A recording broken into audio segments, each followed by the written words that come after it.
যাহার পরশ পেয়ে পাথর ভালোবাসো না, সন্দেহ ভুল নাই তার একটি কোনা। এই যে এক বিপ্লব পেছে ফেলে যত সব, এই যে এক বিপ্লব পিছে ফেলে যত সব, এগিয়ে চলে এসে অগ্রপানে। সমাধান সমাধান চাও যদি জীবনে মরণে, ফিরে যাও খুঁজে নাও চোখ রাখো কোরআনে। বলেন ফিরে যাও খুঁজে নাও, আবার বলেন না ফিরে যাও খুঁজে নাও চোখ রাখো, তবেই পাবে সুখ শান্তির ঠিকানা, তবেই পাবে সুখ শান্তির ঠিকানা, যদি মেনে নাও তুমি মনে প্রাণে। সমাধান সমাধান চাও যদি জীবনে মরণে, ফিরে যাও খুঁজে নাও। মারহাবা কম। তো ছোটটা সান্ত্বনা দিছে, এই কথা কইতে বলতে বলতে বড়টা ডাক দিয়ে বলতেছে, দেখো তো কোন গর্ত পাও কিনা। রাত্রে কোন মতন গর্ত থাকি, সকালবেলা আবার খাই আবার জম। তো গর্ত ঢুকছে ভাই। কিছুক্ষণ পরে ছোটটা ভালো করে শুঙ্গা দেখে, শুঙ্গা বুঝেন তো, গ্রান নিয়ে দেখতেছে এই ঘরটা কার ঘর। ভালো করে তাকায় দেখে যে অন্যান্য খাসির শিং, লেজের পশম, চামড়া, দাঁতের হাড্ডির মারি, এই ইত্যাদি। যেটি ভাগের ঘর উঠে যাচ্ছে, এটা ভাগের ঘর রে ভাই। বড়টা করতে অত খাবার চুকা বাঘ আলী কি তুই খাবে নাকি? হ্যাঁ আসদে বিদ্যা আমার কাছে আছে, বাঘকে বাঘের 14 গোষ্ঠী দৌড় পারবে। এই কথা বলতে বলতে বাঘ আসিচ্ছে। ছোটটা এখন দেখতে যে বাঘ আসিচ্ছে নাকি, দেখে তো বাবা একে গাদুম গুদুম করে আসিচ্ছে।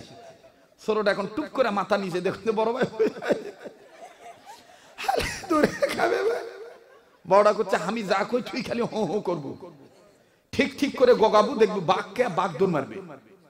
এখন বাঘ যখন একেবারে ওনার ঘরের কাছাকাছি আসতেছে, এবার খাসি বা বকরি ঘরের দরজার কাছে দাঁড়াইয়া, গর্তের কাছে দাঁড়াইয়া মাথাটা নিচমি দিকে, বাঘ যাতে না দেখে আওয়াজ দিয়ে বলতেছে, ছোট ভাই তোর মনের আশা পূর্ণ হচ্ছে রে, আল্লাহ তোর দোয়া কবুল করছে রে ভাই।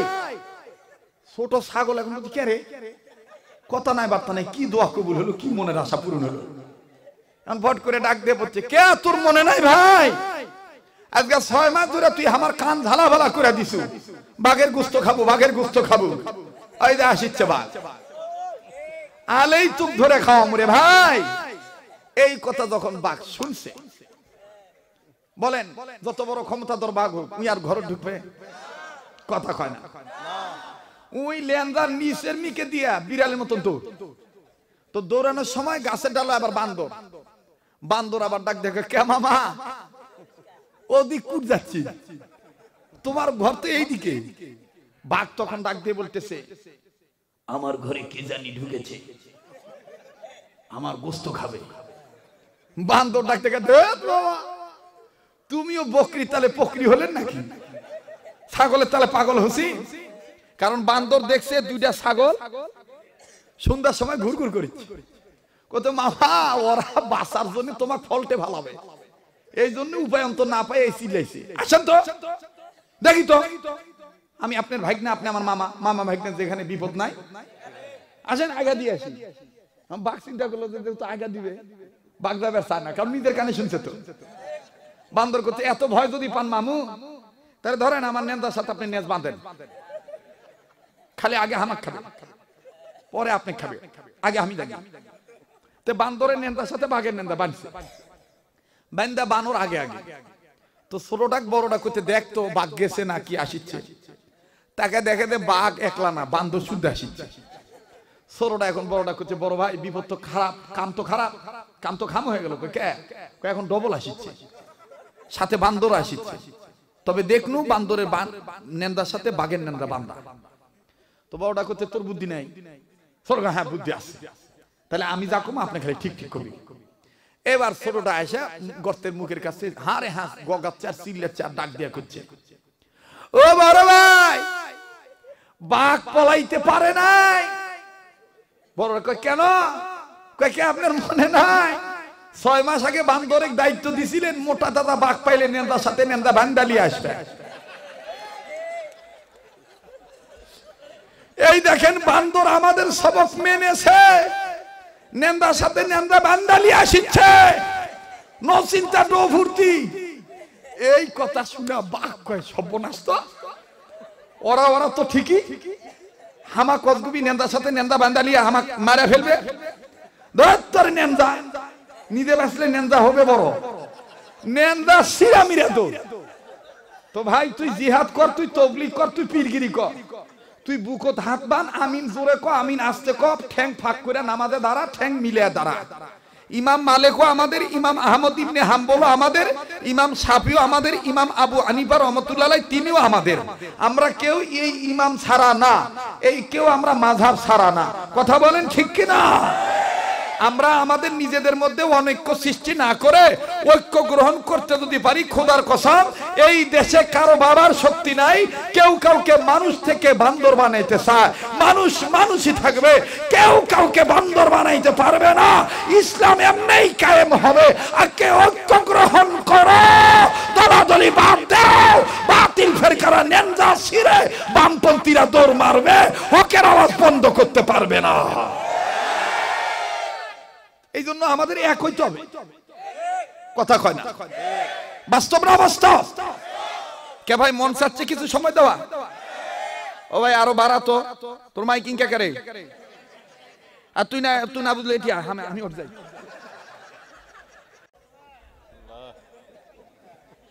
ভাই মন খারাপ করতেছেন? আমি এইরকমই, চলবে কি চলবে না? ঘুম আছে কোন? খালি বক্তাগিরি শিখে রাখি না, অদূর ভবিষ্যতে না আর চাপা বসা যাবে না। বসেন আপনি, যায় উঠি যায় এখন তোরা না চাপা বস না, থাক। হেদায়েত আল্লাহ দেওয়ার মালিক, যাই দাঁড়ায় আছে ওই কিন্তু এখন একটা মনোযোগ দিছে, ও যখনই বসবা কবেন উনি হারা ফেলবে, ওর অ্যাটেনশন নষ্ট হয়ে যাবে। অতএব হেদায়েতের মালিক কে? কেউ গাছের ডালে বসে কোরআন শুনবে, কেউ বাড়ির ছাদে শুনবে, কেউ ঘরের ভিতরে শুয়ে থেকে শুনবে।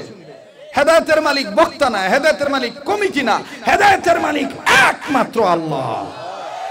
হেদায়েতের মালিক কে? লিল্লাহি তাকবীর। না আওয়াজ হচ্ছে না ভাই, সামনে লোকেরা চুপ থাকেন, পিছনের লোকেরা বলেন তো আল্লাহু আকবার। এমনি করছি, ওই জন্যই আমি করছি রে বাবা। সামনে লোক চুপ থাকেন, আবার পিছনের লোকেরা বলেন তো আল্লাহু আকবার। এবার হচ্ছে মরদের মতন। এবার পিছনের ভাইরা চুপ থাকেন, সামনের ভাইরা বলেন তো আল্লাহু আকবার। আচ্ছা আল্লাহু আকবার বলা লাগবে, কোরআনে আছে না নাই?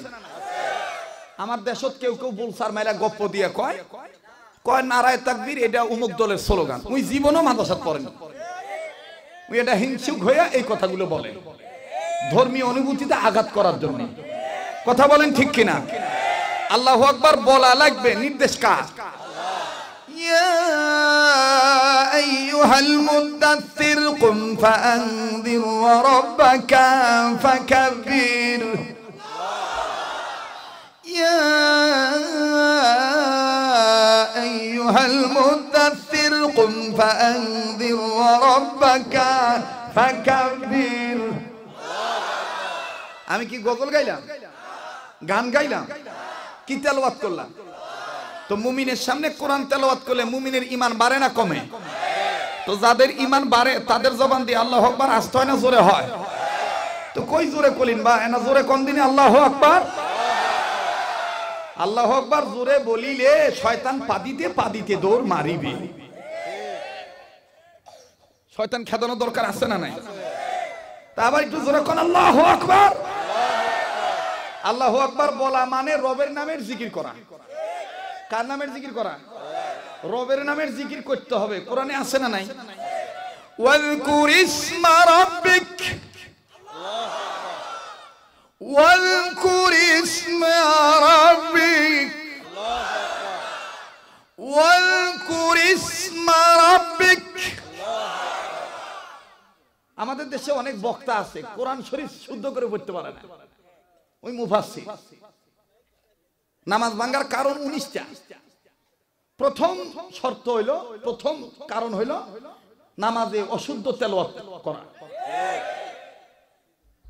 ওয়াজ করবে যে মুফাসসির তেলাওয়াত করিছে, মিনহা খালাকনাকুম অফিহা নুইদুকুম আমিনহা নখরাজাকুম তারাতান উখরা।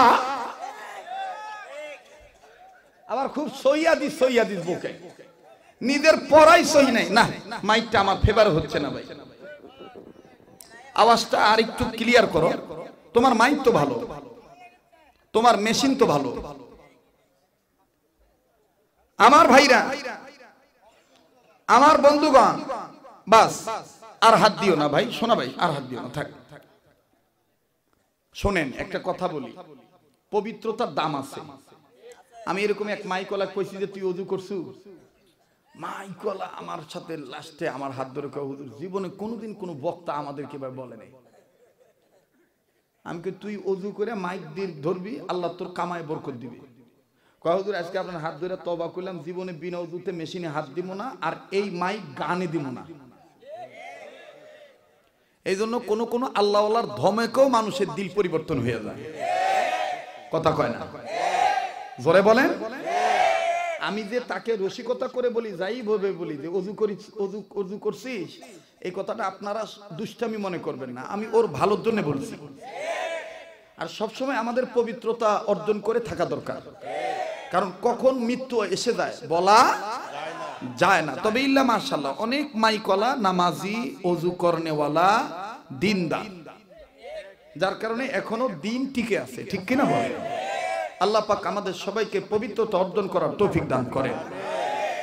তো রবের নামের জিকির করতে হবে, নির্দেশ কার? ওয়াজকুর ইসমা রাব্বিক। আল্লাহ বলেন তোমরা তোমাদের রবের নামের জিকির করো, কিন্তু আফসোস দুঃসাসি আছে কিনা আমি জানি না। এক দল লোক আছে মুসলমান নামদারি, পরিচয় দিয়া পীরের কাছে মুরিদের পরিচয় দিয়া রবের নামের জিকির বাদ দিয়া বাবার নামের জিকির করে, যা কোরআনেও নাই, এই জিকির হাদিসেও নাই। কি তুই কি কয়, আগাও মিল নাই, গোড়াও মিল নাই। তোমারা শেখ সিংলা মাবা যায় আমার জিং দং বাবা কান জাং সঙ্গ নিহি গং বাবা গান আং লাং তাই আং সিং গং বাবা ওয়া ওয়া ওয়া ওয়া ওয়া বাবা।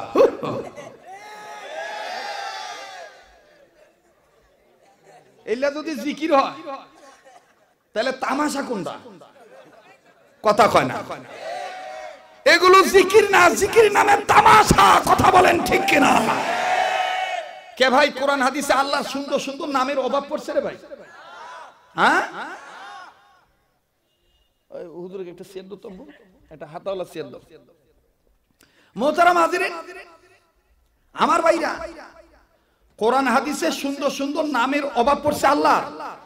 আল্লাহ নিজেই কোরআনের আরেক জায়গায় বলেন যে তোমরা আমির আল্লাহর সুন্দর সুন্দর নাম ধরে ডাকো। সুবহানাল্লাহ। কোরআনে আছে না নাই? ওয়ালিল্লাহিল আসমাউল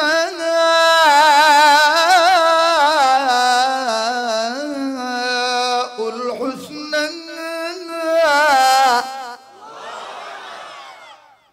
যার কোরআন বলতে শুনতে ভালো লাগতেছে, বুঝে নেন যে আল্লাহ আপনাকে মহব্বত করে। আর যদি মনোযোগী হয়ে আরো শোনেন, হেদায়েত পাবেন। আপনার বাপ মার কবর আযাব, দাদা দাদির কবর আযাব আল্লাহ মাফ করে দিবে, কারণ এটা আল্লাহর চিঠি। কার চিঠি? আল্লাহর চিঠি। আল্লাহু আকবার। ওয়ালিল্লাহিল আসমাউল হুসনা।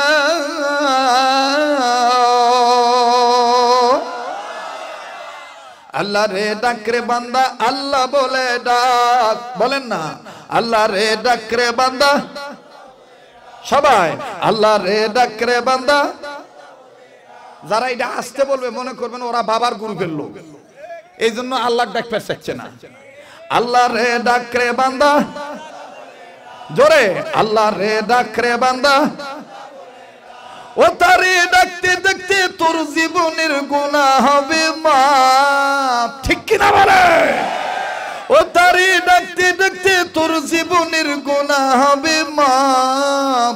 আল্লাহ রে ডাক রে বান্দা, সবাই আল্লাহ রে ডাক রে বান্দা। এতগুলো মানুষ যদি আল্লাহ আল্লাহ বলেন, শয়তান কিন্তু পালাবে, মাহফিলে রহমত নাজিল হবে। আর এই মাহফিল কবুল না হইয়া পারেই না, কারণ এটা ওলামায়ে হক্কানীদের স্টেজ হয়ে গেছে।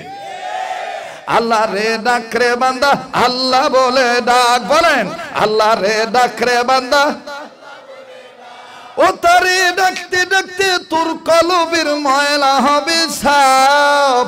আল্লাহ রে ডাক রে বান্দা, সবাই আল্লাহ রে ডাক রে বান্দা। যখন তুমি ছোট্ট ছিলে, দাঁত ছিল না মুখে, তরল খাবার আল্লাহ তাআলা দিলেন তোমার মা জননীর বুকে। ভাইয়া মা জননীর বুকে। কেন তুমি আল্লাহকে ডাকবা না? যখন তুমি ছোট্ট ছিলে, দাঁত ছিল না মুখে, তরল খাবার আল্লাহ তাআলা দিলেন তোমার মা জননীর বুকে। বন্ধু মা জননীর বুকে, সেই আল্লাহরই ডাকো বান্দা জীবন থাকার জাত। সেই আল্লাহরই ডাকো বান্দা জীবন থাকার জাত। আল্লাহ রে ডাক রে বান্দা, সবাই আল্লাহ রে ডাক রে বান্দা। আরেকবার আল্লাহ রে ডাক রে বান্দা। যখন তোমার কেউ ছিল না, তখন ছিলেন তিনি। এখন তোমার সব হয়েছেন, পর হয়েছেন উনি রে বান্দা, পর হয়েছেন উনি। ঠিক কিনা? যখন তোমার কেউ ছিল না, তখন ছিলেন তিনি। এখন তোমার সব হয়েছে, পর হয়েছেন উনি রে বান্দা, পর হয়েছেন উনি। আবার যখন তোমার কেউ রবে না, আবার যখন তোমার কেউ রবে না, তখন থাকবেন আল্লাহ পাক। আল্লাহ রে ডাক রে বান্দা, জোরে আল্লাহ রে ডাক রে বান্দা। ও তারে ডাকতে পারলে তোর জীবনের গুনাহ হবে মাফ। লিল্লাহ তাকবীর। মন চায় সময় দিতে বা, মন চায় সেই কোরআনুল কারীমের সূরাতুত তাহরিমের 6 নম্বর আয়াত তেলাওয়াত করছি। আল্লাহ পাক এই সূরাতুত তাহরিমের 6 নম্বর আয়াতের মাধ্যমে ঈমানদার বান্দাদেরকে ডাক দিয়েছে। কাদেরকে? ঈমানওয়ালা যারা। মনে আছে তো কথাটা? কি ওয়ালা? কি ওয়ালা? ঈমানওয়ালা। এখন বলেন তো বাজান, উপজেলা চেয়ারম্যান আমি মুফতি ইব্রাহিম সাহেব বা আপনারা একজনে যদি ধরে বাইন্দা বলি তুই ঈমানদার, তুই ঈমানদার, কথাটা তো সত্য হইতে পারে, মিথ্যাও হইতে পারে। কিন্তু আল্লাহ যদি বলে তোরা ঈমানদার, সত্য না মিথ্যা? তাইলে দলিল কাদেরটা নিবেন, বান্দাদেরটা না আল্লাহটা? আসেন কোরআনের দলিল নেন। ইমানের দাবিতে সত্যবাদী কারা? নাম দিয়েছেন তাফসীরুল কোরআন মাহফিল। আমাদের এমনি একটা বদনাম আছে, কওমি মাদ্রাসার হুজুররা তাফসীর করতে জানে না। বুকে হাত দিয়ে বলি, আমাদের কোরআন সামনে নিয়ে আসা লাগে না, আমাদের আল্লাহওয়ালাদের নজরটাই আমাদের জন্য বরকত। চোখ বন্ধ করলেই কোরআনের আয়াত সামনে আসে, নোট করে ধরে আসা লাগে না। আমার ভাইরা, কোরআনের দলিল ইমানের দাবিতে সত্যবাদী কারা? সূরাতুল হুজুরাত 15 নম্বর আয়াত। আল্লাহ জানাইলেন, নবী গো, আপনি যাকে ঈমানওয়ালা মনে করেন তারা প্রকৃতপক্ষে ঈমানদার না। ঈমানের দাবিতে সত্যবাদী কারা আমি বলতেছি, শোনেন। আল্লাহ নাজিল করে দিলেন, ইন্নামাল মুমিনুনা আল্লাযীনা আমানু বিল্লাহি ওয়া রাসূলিহি থুম্মা লাম ইয়ারতাবু وجادوا بأموالهم وأنفسهم في سبيل الله।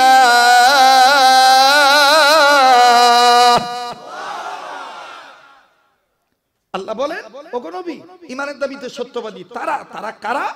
যারা ঈমান আনছে আমি আল্লাহর উপরে, দ্বিতীয় নম্বর আপনি রাসূলের উপরে, তৃতীয় নম্বর সুম্মা লাম ইয়ারতাবু, ঈমান আনার পরে মনে কোনো সন্দেহ করে নাই।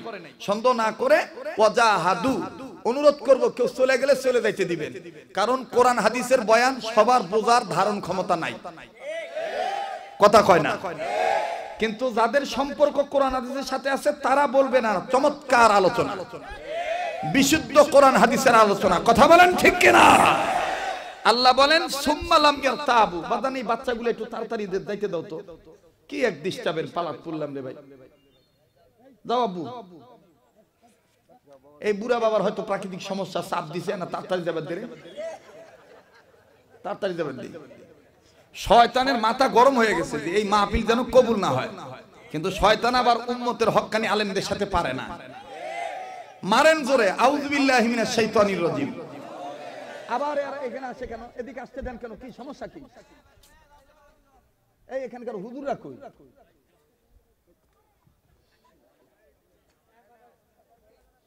ভাই ক্লাসে ডিস্টার্ব হলে ক্লাসে ছাত্রদের বিষয় বোঝা যায়, এজন্য ডিস্টার্ব মুক্ত হওয়া লাগবে না ভাই। আর কোরআন শরীফ চুপচাপ করে শুনতে হবে, এটা কার নির্দেশ? ওয়া ইযা কুরিয়াল কুরআনু ফাসতামিউ লাহু ওয়া আনসিতু লাআল্লাকুম তুরহামুন।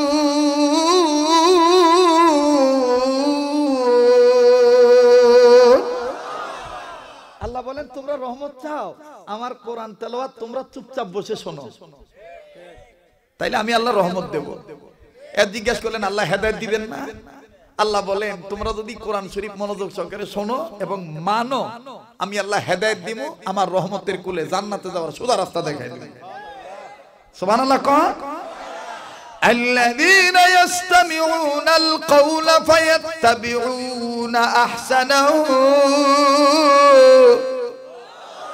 أولئك الذين هداهم الله।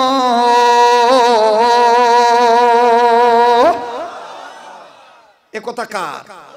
জোরে বলেন কার? আল্লাহ। তো যে কথাটা বলতেছিলাম, আল্লাহ বলেন ঈমান আনছে আমি আল্লাহর উপরে, দ্বিতীয় নম্বর আপনি রাসূলের উপরে, তিন নম্বর সুম্মা লাম ইয়ারতাবু, ঈমান আনার পরে মনে সন্দেহ করে নাই, সন্দেহ না করে ওয়াজাহাদু জিহাদ করলো বিআমওয়ালিহিম মাল দ্বারা ওয়া আনফুসিহিম জান দ্বারা ফি সাবিলিল্লাহ, আমি আল্লাহর রাস্তায়, আমি আল্লাহ বলে দিলাম উলাইকা হুমুস সাদিকুন, এরাই ঈমানের দাবিতে সত্যবাদী। সুবহানাল্লাহ জোরে কোন। এবার আপনি কোরআনের দলিল পাইলেন, এবার আসেন রাসূলুল্লাহর দলিল, হাদিসের দলিল। উম্মতের আলেমরা বসে আছে, জিজ্ঞেস করে দেখবেন। আমার নবী বলেন, নবীর কথা নকল করে উম্মতের হক্কানি রব্বানি আলেমগণ বলেন লা ইলাহা ইল্লাল্লাহু মুহাম্মাদুর রাসূলুল্লাহ সাল্লাল্লাহু আলাইহি ওয়াসাল্লাম। এই কালেমার ঘোষণা দেওয়ার পরে অতিরিক্ত যারা 6 কথার উপর ঈমান আনছে। কয় কথা? আবার কোন, আরেকবার কোন, 6 কথা। বাবারে জীবনে শেষ বয়ান মনে করে বয়ান করতেছে বাপ, একটা কথা যদি বুঝ হয়ে যায় দিলের মধ্যে তাইলে কামিয়াব। কয় কথা? কয় কথা? 6 কথা। এই 6 কথার উপর যারা অটল তারাই ঈমানের দাবিতে সত্যবাদী। সেই কোন 6 কথা? আপনারা যারা এখানে আছেন, আমি আপনি সবাই ছোটবেলায় মক্তবে ওই যে কায়দায়ে বুগদাদি নাকি জানি একটা কায়দা ছিল না, এই কায়দায়ে বুগদাদি এরকম করে বুক ধরে লিয়ে যায় আমাদের নানীরা খালারা, বাবারে গরিব মানুষের লোক তো, গরিব মানুষের ফ্যামিলির সদস্য ছিলাম আমি, খুব কষ্ট করে লেখাপড়া করছি, কথা বুঝছেন ভাই। শীতের গায়ের চাদর ছিল না, তো ওই লুঙ্গি মানে পেঁচায় দিয়ে পিছন দিকে গিরা দিয়ে দিত, হাতে কয়টা মুড়ি দিত, মুরকি দিত, বাবা এই মুরকি খা, আর এই কায়দা লিয়া মক্তবে যা। এই মক্তবে যাইতাম আমার ভাইরা, এই মক্তবে আপনারাও গেছেন, ওই মক্তবেই হুজুর আপনাদেরকে এই কালাম এই 6 কথা পড়াইছে। সেই কোন 6 কথা বললেই দেখবেন মনে হয়ে যাবে। বলবো আমানতু বিল্লাহি ওয়া মালাইকাতিহি ওয়া কুতুবিহি ওয়া রুসুলিহি ওয়াল ইয়াউমিল আখিরি ওয়াল কদরি খাইরিহি ওয়া শাররিহি মিনাল্লাহি তাআলা ওয়াল বা'সি বা'দাল মাউত। কয় কথা বাবা? এই 6 কথা। তাহলে এই 6 কথার উপর যারা অটল, এই 6 কথার মধ্যে একটা কথা আছে রাসূলের উপর ঈমান আনলাম। রাসূলের উপর ঈমান আনার অর্থ কি? আমার রাসূল, আমার মুহাম্মদ সাল্লাল্লাহু আলাইহি সাল্লাম বিশ্ব নবী, শেষ নবী, এই নবীর পরে আর কোন নবী নবী হয়ে আসবে না, আসলে নবীর উম্মত হয়ে আসবে। আজকে সমাজে আমাদের বাংলাদেশে এই নবী যে শেষ নবী এইটা নিয়ে ফিতনা। আমরা এদিক দিয়ে গুতাগুতি করেছি, ওদিক দিয়ে ইহুদি খ্রিস্টানদের দালালরা কাদিয়ানিতে লিপ্ত।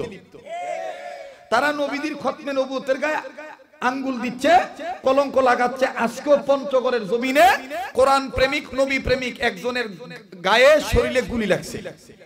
এটা আপনারা দেখছেন। বিশ্বাস করে মুসলমান, যারা বিশ্ব নবী মুহাম্মদকে শেষ নবী মানে না, তারা মুসলমান হতে পারে না, তারা কাফের। তাদেরকে যারা কাফের মনে করে না, তারাও কাফের, তারাও কাফের। এজন্য আমাদের স্লোগান হওয়া দরকার, নবীর পরে নবী নাই, সংসদে আইন চাই। নবীর পরে নবী নাই, সংসদে, কথা কয় না, নবীর পরে সংসদে। আমি কমু নবীর পরে নবী নাই, আপনারা বলবেন সংসদে আইন চাই। নবীর পরে নবী নাই, দেখতো ভাই কে কয় না, নবীর পরে নবী নাই, সংসদে আইন চাই। জোরে জোরে, সংসদে আইন চাই, নবীর পরে নবী নাই, সংসদে আইন চাই। কাফের কাফের, কাদিয়ানীরা কাফের, কাফের কাফের, কাফের কাফের, কাফের কাফের। যারা বিশ্ব নবীকে শেষ নবী মানে না, তাদের ঈমান নাই, তারা কাফের। তারা আমার দেশে বসবাস করবে, বাধা নাই, কিন্তু তারা অমুসলিম হয়ে বসবাস করবে, মুসলমান দাবি করে বসবাস করতে পারে না। কথা বলেন ঠিক কিনা? এটা কোনো রাজনৈতিক বক্তব্য দিলাম না, এটা ঈমানের দাবি এরাইলাম। এটার সাথে আওয়ামী লীগ একমত, বিএনপি একমত, জামাত, হেফাজত, খেলাফত, জমিয়ত সবাই একমত। কথা কোন বাপ? তাহলে কোরআনের দলিল পাইলেন, হাদিসের দলিল পাইলেন, এবার আসেন যৌক্তিক যুক্তি দলিল, সহি যুক্তির দলিল। আপনারা এই দুপচাচি অঞ্চলে বিল এলাকা আছে না বা, এই বিল এলাকায় আগে পাখি শিকার হইত। আমি এই যে কয়দিন আগে একটু কাহালপুর কোন জায়গায় জানি গেছি, থামেন, ওই এলাকাত গেছিলাম। যাওয়ার পরে আল্লাহর মেহেরবানি আমাকে পাখির গোস্ত দিয়ে খাওয়াইছে আর কি। তা আমি আর ভাত খাই না, খালি পাখি খাইছি। তা আমি জিজ্ঞেস করলাম, এই পাখি কি দিয়ে মারিস রে? হুজুর কে কি দিয়া? খুব খেয়াল করে, কি দিয়া? এই বন্দুক দেখবেন কয়েক প্রকার আছে। কোন বন্দুক আছে 3 নল, কোন বন্দুক আছে 2 নল, আবার কোন বন্দুক আছে 1 নল। আপনি 1 নল বলেন, 2 নল বলেন, 3 নল বলেন। এই 3 নল, 2 নল, 1 নল, এই বন্দুকের উপরে দেখবেন আরেকটা গোলাকার চিহ্ন আছে, ওটারে কয় টার্গেট, নিশান। এটারে আমাদের আঞ্চলিকতায় বলে মাক্ষী। কি ভাই? দেখবেন ইনকা করে গুলিটা, বন্দুকটা এরকম করে ধরে আবার 1 চোখ ইনকা করে বন্ধ করে ওই গোলের দিকে তাকায়। ওটা কি কয়? মাক্ষী। মুখস্থ কর ভাই। কি নাম? কি নাম? মাক্ষী। তার মানে হলো কি দিয়া কি বুঝাইতে চাই, যিনি পাখি শিকার করবেন তিনার 3টা জিনিস ঠিক থাকা লাগবে। নাম্বার 1, ভালো থাকা লাগবে চোখ নামক আক্ষী। কানা হলে শিকার হবে না, উই মারবে ডানে যাবে বামে, কথা কয় না। কানা লোক শিকার করা পারবে? তাহলে 1 নম্বর ভালো থাকা লাগবে চোখ নামক আক্ষী। 2 নম্বর সোজা করে ঠিক রাখা লাগবে নিশান নামক চিহ্ন, গোলাকার মাক্ষী। 3 নাম্বার গুলি লাগা পর্যন্ত গাছের ডালে বসে থাকতে হবে শিকার নামক পাখি। আক্ষী, মাক্ষী, পাখি, কথা কয় না। আক্ষী, মাক্ষী, ইকরার বিল লিসান, তাসদীক বিল জিনান, আমলে বিল আরকান। খতিব আজম সিদ্দিক আহমদ রহমাতুল্লাহর বয়ান। ইকরার বিল লিসান, তাসদীক বিল জিনান, আমলে বিল আরকান।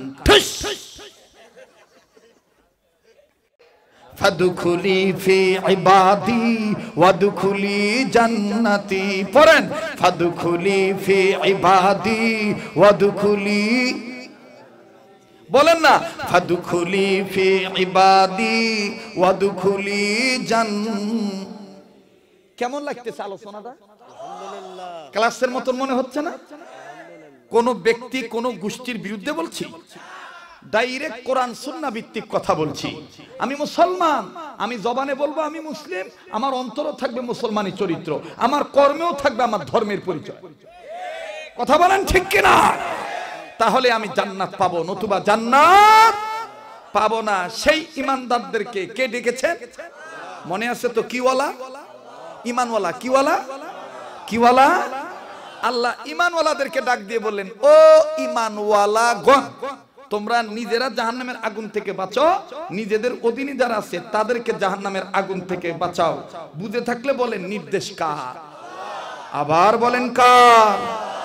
এবার আসেন উম্মতের আলেমগণ বলেন, উম্মতে মুহাম্মাদীদের জাহান্নাম থেকে বাঁচার পথ হলো 4টা। কয়টা?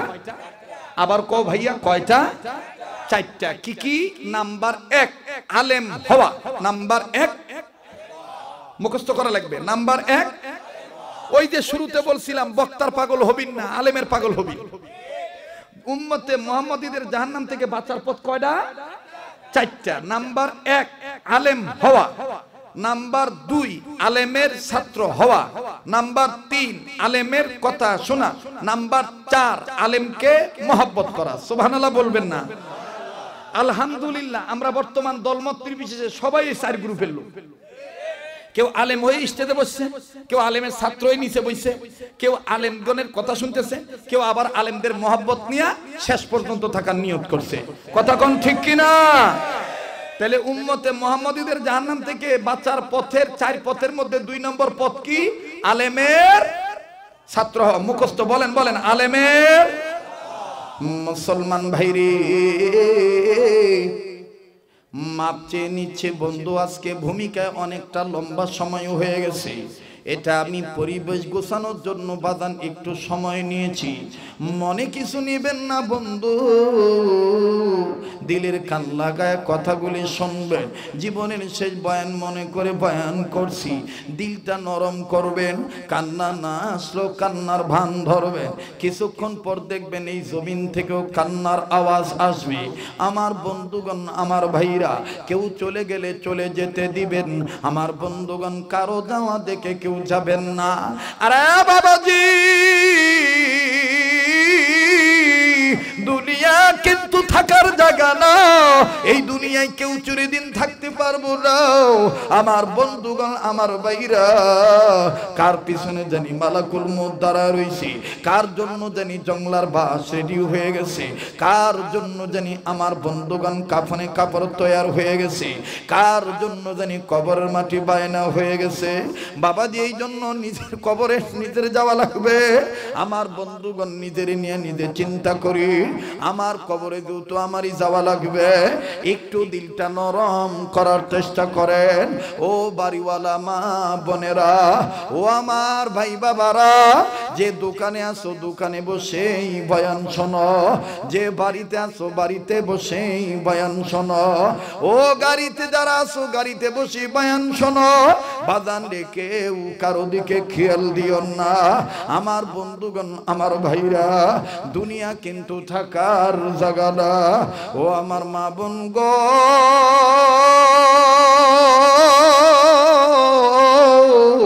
কেন তুমি বোঝো না? যেই বাড়িতে তুমি লাল কাপড় পরিয়া ঢুকছ, তোমারে সাধু সম্বর্ধনা জানানোর জন্য কত মা চাচি খালা ফুফু তোমাকে চিনির পানি খাওয়ানোর জন্য হাত পাকা দিয়া বাতাস করে বরণ করে নিয়েছে। অপেক্ষা করো মা বোন, কিছুদিনের মধ্যেই হয়তো কারো আগে বা পরে তোমাকে ওই বাড়ি থেকে সাদা কাফন পরে বের হইতে হবে। কথা বলেন ঠিক না ব্যাঠি? বাজান রে, দুনিয়া কিন্তু থাকার জায়গা না। এই তো বাজান গতকালকের ঘটনাই বলি। গতকালকে আমার মাহফিল ছিল নওগাঁ জেলার পত্নীতলা থানার শেষ সীমানা এলাকা, আমার বন্ধুগণ সাপাহার থানার শুরু এলাকা। বাবাজি, আমারই এক ভক্ত সিঙ্গাপুর প্রবাসী ছেলেটা সিঙ্গাপুর থেকে 1.5 মাসের ছুটি নিয়ে আসছে মাহফিলকে কেন্দ্র করে, কিন্তু বাজান গতকালকে যে সে মারা যাবে এটা তার জানা ছিল না। আমার বন্ধুগণ, এশারের নামাজের পূর্বে আমি যখন মাহফিলে গেলাম, যাইয়া দেখি জানাজা হচ্ছে, আর এক মা কান্দে, কান্দার ডাক দিয়ে কয় আমারে মা কইয়া ডাকবে আর কে?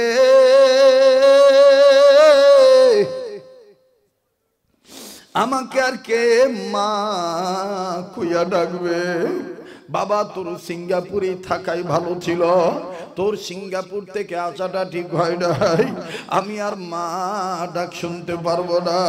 বাজান রে, এই ছেলেটা এমন ভাবে মারা গেছে, অ্যাক্সিডেন্ট হইছে মোটর সাইকেলে, মাথার খুলি পর্যন্ত আমার ভাইরা ভেঙে গেছে, মগজ বের হয়ে গিয়েছিল। শুধু এই কথাটা বলার উদ্দেশ্য হইল, এই ভাইয়াটা যদি জানতো গতকালকে মারা যাবে, তাইলে তো বাজান প্রস্তুতি নিয়ে থাকতো। কাজী বাজান, দুনিয়া কিন্তু থাকার জায়গা না, এই দুনিয়ায় কেউ চিরদিন থাকতে পারবো না। বারবার অনুরোধ করব, কেউ যদি চলিয়া যায় চলিয়া যাইতে দিবে, খবরদার কারো যাওয়া দেখে কেউ যাবেন না। আমার দিল বলে আজকের মাহফিলে দোয়া কবুল হইয়া যাবে। আমার নাকটার মধ্যে আল্লাহ ওয়ালাদের গ্রান আসতেছে, যেদিকে তাকাইতেছি নূর আর নূর দেখতে পাচ্ছি। বাইরে আমি আর তুমি গুনাহগার হতে পারি, কে জানি আল্লাহ ওয়ালা হইয়া বসে আছে। এই একজনকে উসিলা করিয়া আমার আল্লাহ তোমারে আমারে মাফ করিয়া কবুল করে নিতে পারে। কথা বলেন ঠিক না ব্যাঠি? ও সোনার বাপদানেরা, আমার কলিজার টুকরা যুবক মানিক ভাইরা আমার, আমি জানি না কার জীবনে কি গুনাহ আছে। গুনাহ মাপ চাওয়ার জন্য এই গভীর রজনীতে আল্লাহকে একটা ডাক দেন না, মায়া লাগায় বলেন না আল্লাহ। এতগুলো মানুষের ডাকের মধ্যে কেন প্রেমের আওয়াজ নাই? মায়া লাগায় আবার বলেন না আল্লাহ। বাজান রে, আল্লাহকে আল্লাহ ডাকতে কি ভালো লাগে না? মায়া লাগায় আবার বলো না আল্লাহ। ভাই, তুই কেন বুঝতেছিস না? মায়ের মা কইয়া ডাক দিলে যদি মা মাফ করিয়া দিতে পারে, আমার মায়ের চাইতে তো আমার আল্লাহ কোটি কোটি গুণ দয়া বেশি। ও ভাই, কে গুনাহ করছি, গুনাহ মাফ চাওয়ার জন্য জীবনের শেষ বয়ান মনে করিয়া একটু মায়া লাগায় বলবো না আল্লাহ। এরে বন্ধুরে ভাইয়া, খুব খেয়াল করে কথাগুলি শোনা চাই। আমার বন্ধুগণ, উম্মতে মুহাম্মাদীদের জাহান্নাম থেকে বাঁচার পথ হলো 4টা। নাম্বার 2 হলো আলেমের ছাত্র হওয়া। দেখেন বাজান, আলেমের ছাত্র হইলে কেমন লাভ। আরে কার বেটা 2টা আজকে পাগড়ি নিল, বাবাজি কাদ কোন বাপদের মাথায় টুপি দিলাম। সোনার বাপজানেরা আমার, আমার বন্ধুগণ, আমার ভাইরা, নিজের বেটা যখন নিজের সামনে কোরআন পড়ে, এই যে আমার সত্যিও অভিভাবক তুল্য বড় ভাই মুফতি ফয়জুল্লাহ রহমতুল্লাহ আলাইহি রেখে যাওয়া আমানত, বাবাজি ওনার সন্তান বগুড়া নুরানিমুর মাদ্রাসায় পড়ে, ওনার বেটা যখন ওনার সামনে কোরআন তেলাওয়াত করে কি যে মজা লাগে বাবা। আবার আমার ছেলে আম্মার আব্দুল্লাহ যখন আমারে বলে, আব্বু আমার একটু তেলাওয়াত শুনে দেখো, তালাফুজ ঠিক আছে নাকি। বাজান রে, বেটিও কয় আব্বু ভাইয়ারটা শুনলে আমারটাও শোনা লাগবে। মাঝে মধ্যে ছেলেকে আবেগে বলি, আব্বু তুমি আমি মারা গেলে এইভাবে জানাজার নামাজ পড়াই ইমামতি করবা। বাজান রে, ছেলে তো ঝুঁকে তালে বলে ইনশাআল্লাহ, কিন্তু মেয়েটা আস্তে করে কোরআন শরীফ বন্ধ করিয়া, কোরআন শরীফ থুইয়া আলাদা জায়গায় থুইয়া আস্তে করে আমার ধরে ধরে কান্দার বলে, আব্বু আবল তাবল কথা বলো কেন? তুমি মরিয়া গেলে আমি কারে আব্বু কইয়া ডাকবো? আমার বন্ধুগণ, আমার ভাইরা, সবার কিন্তু কান্না আসবে না। বারবার বলবো, কেউ কথা বলে সাউন্ড দিয়া জলসার পরিবেশ নষ্ট করবেন না। এই ময়দানের মাহফিল ইতিহাসের পাতা স্মরণীয় হয়ে লেখা থাকবে। বাজান রে, একটু চিন্তা করিয়া দেখেন, কান্না আসেনি? আমার ভাইরা, প্রতিদিন বিকাল বেলা আসরের নামাজের পরে মেয়েটা আমাকে ফোন দিয়ে বলে, আব্বু ছেলে অনেক কিছু চায়, কিন্তু মেয়েটা কোনো কিছু চায় না। ছেলেকে বলি দিমু দিমু আনব, মেয়েটাকেও যখন বলি আম্মু তোমার কি লাগবে, মেয়েটা বলে আব্বু আমার কিচ্ছু লাগবে না, আমি শুধু জানতে চাই তুমি কবে আসবা। আব্বু তোমার স্যার আমার ভাল লাগে না। বাজান রে, আজ 5-7 দিন চলতেছে বাসায় যাই না, উত্তরবঙ্গের মানুষ ছাড়ে না, এই জন্য সফর শেষ করে যাব। মেয়েটা যে বিকেল বেলা কান্দি আর ডাক দিয়ে বলে, আব্বু তোমার সারা ঘুম ভালো হয় না, ঘরটা খালি খালি লাগে। আমার বাইরে মেয়েটাকে বললাম, আম্মু আমি আর কয়েকদিন পর আসবো। বলে, আব্বু তুমি কবে আসবা? ও দুপচাচিয়ার বাইরে আমার বাবারা যাদের মেয়ে বাচ্চা আছে বাড়িতে, তারা জানেন মেয়েরা বাবার প্রতি কত দুর্বল, আর বাবারা মেয়েদের প্রতি কত দুর্বল। তুমি যাহাই বলো না কেন বাবা ভাই, এই মেয়ের বাঁধন সিরে চলে যেতে হবে কবরে। কথা বলেন ঠিক না বেঠি? এবার মেয়েটা বলে, আব্বু তুমি কবে আসবা বলো। আমি বললাম আমি অমুক দিন আসবো। মেয়েটা আমার ডাক দিয়ে কয়, আব্বু আম্মুকে বলে দিও তুমি যেই রাত্রে আসবা ওই রাত্রে আমি তোমার অপেক্ষায় তোমার ঘরে ঘুমাবো, তুমি আসলে তোমার গলা জড়ায় ধরে তোমার কপালে একটা চুমা দিয়ে ঘুমাবো। আমি বললাম, আম্মু ঠিক আছে, আমি তোমাকে এই তারিখটা বললাম। বাজান, যদিও মেয়েটাকে সান্ত্বনা দিলাম, কিন্তু ভিতরে একটা চিন্তা আসিয়া গেল, এই যে আমার বেটা বেটি আমার অপেক্ষায় রইল, এমনও তো হইতে পারে আমি আর জীবিত নাও যাইতে পারি,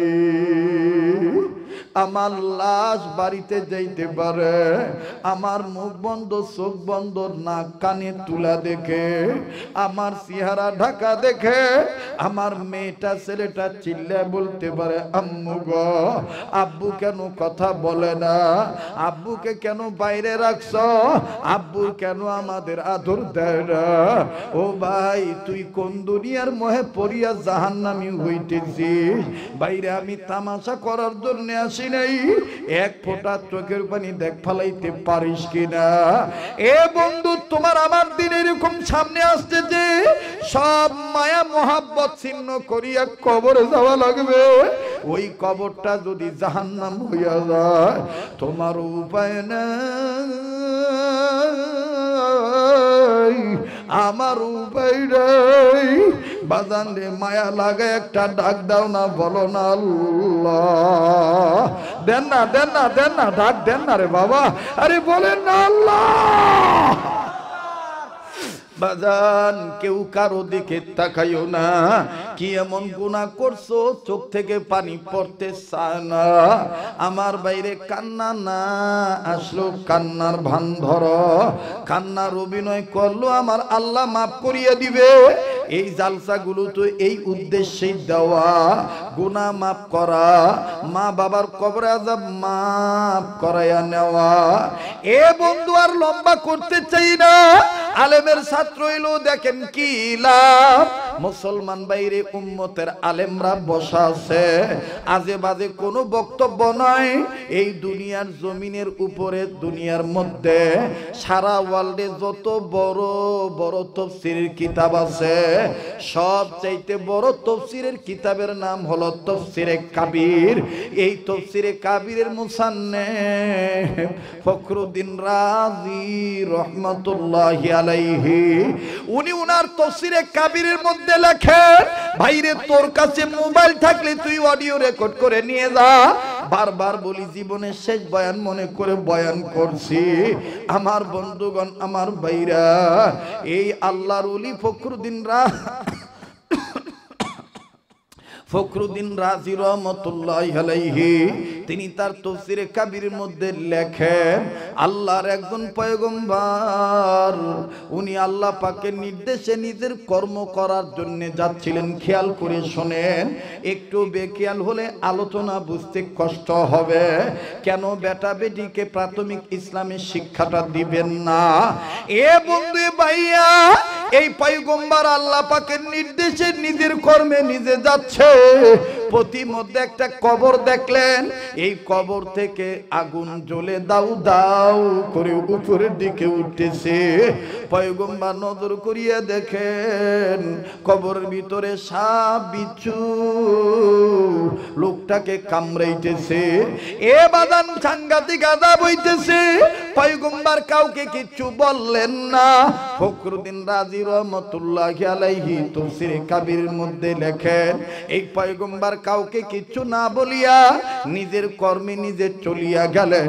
নিজের কর্ম যখন সম্পাদন হলো, নিজের কর্ম সম্পাদন করার পর, কর্ম শেষ করার পর আবার যখন বাদান ওই পূর্বের রাস্তায় রিটার্নে আসতেছে, আসার সময় পয়গম্বর নিয়ত করলেন, একটু আগে দিয়ে কবরে আযাব দেখছি,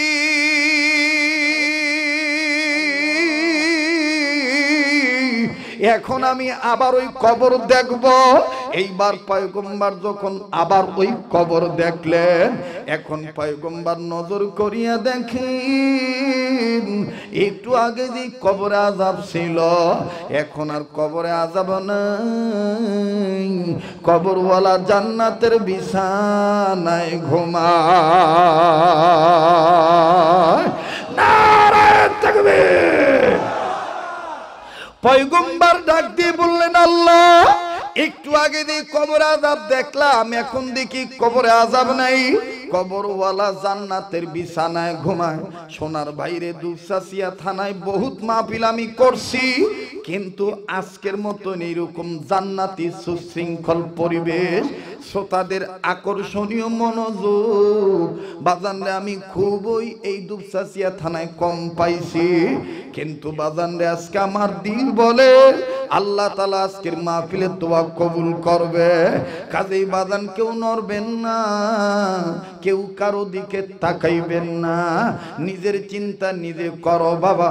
মান আরাফা নাফসাহু ফাকাদ আরাফা রাব্বাহু, যে নিজেরে চিনলো সে আমার আল্লাহরে চিনলো। যে নিজেরে চিনে নাই সে আমার আল্লাহরেও চিনে নাই।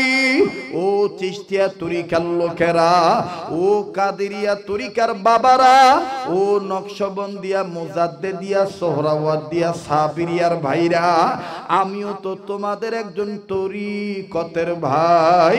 আল্লাহওয়ালারা আমাকেও তো বাজান রে আল্লাহওয়ালাদের খাদেম বানায় দিছে। কাছে আমার বিরোধী মনে করিও না। এইবার পয়গম্বর কবর কাছে দাঁড়াইয়া আল্লাহ পাককে ডাক দিয়ে বললেন, আল্লাহ একটু আগে দিয়ে কবর আযাব দেখলাম, এখন দেখি ওই কবরে আর আযাব নাই। আল্লাহ তোমার দরবারে জানবার চাই, তুমি কোন কাজের উসিলায় কবরওয়ালার আযাব থেকে কবরওয়ালারে মাফ করিয়া দিলা। আল্লাহু আকবার। আল্লাহ ওই কাজটা খালি আমি একটু জানতে চাই, কি এমন কর্ম, কোন উসিলা? আল্লাহ পাক ডাক দিয়ে বললেন, পয়গম্বর শোনো, কোন কাজের উসিলা আমি আল্লাহ মাফ করিয়া দিলাম শোনো। এই কবরওয়ালা গোনা করিয়া কবরে আছে, কিন্তু এই কবরওয়ালা তার বিবির গর্ভে একটা বাচ্চা রেখে মারা গেছে। এই বাচ্চাটা দুনিয়ায় ভূমিষ্ঠ হওয়ার পর এতদিন কথা বলা শিখে নাই। ইদানিং আমি আল্লাহ তার ভাব প্রকাশের যোগ্যতা দিছি, আল্লাহ মাহুল বায়ান কথা বলার যোগ্যতা দিছি। এই বাচ্চাটা কথা বলা শিখছে। যখনই মুখের বুলি ফুটল, এই বাচ্চাটা কথা বলতে পারল। এই বাচ্চাটার মা এই বাপ মরা বাচ্চাটাকে নিয়ে এতিম বাচ্চাকে মাদ্রাসা মক্তবে ভর্তি করে দিল। মাদ্রাসা মক্তবে ভর্তি হওয়ার পর এই বাচ্চাটার বড় হুজুর